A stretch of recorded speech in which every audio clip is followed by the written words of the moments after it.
How to message someone on YouTube. Hello everyone, this is Max. Welcome back to another tutorial video. So let's start without wasting any time.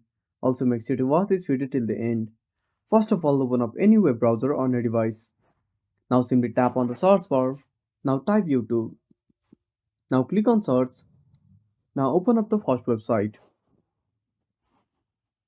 Now at the top right corner tap on the three dots. Now enable desktop site. Now wait for some time. Now tap on the search bar.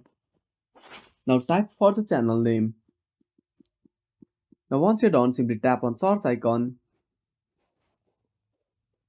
Now tap on the channel name. Now tap on the channel descriptions. Simply tap on more. Now scroll down. Now tap on view email address. Now verify the captcha.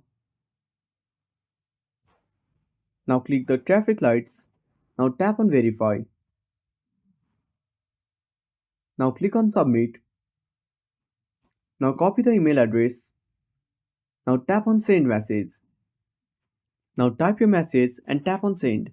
And that's it. Thanks for watching. Make sure to subscribe our channel and hit the bell icon. See you in the next video.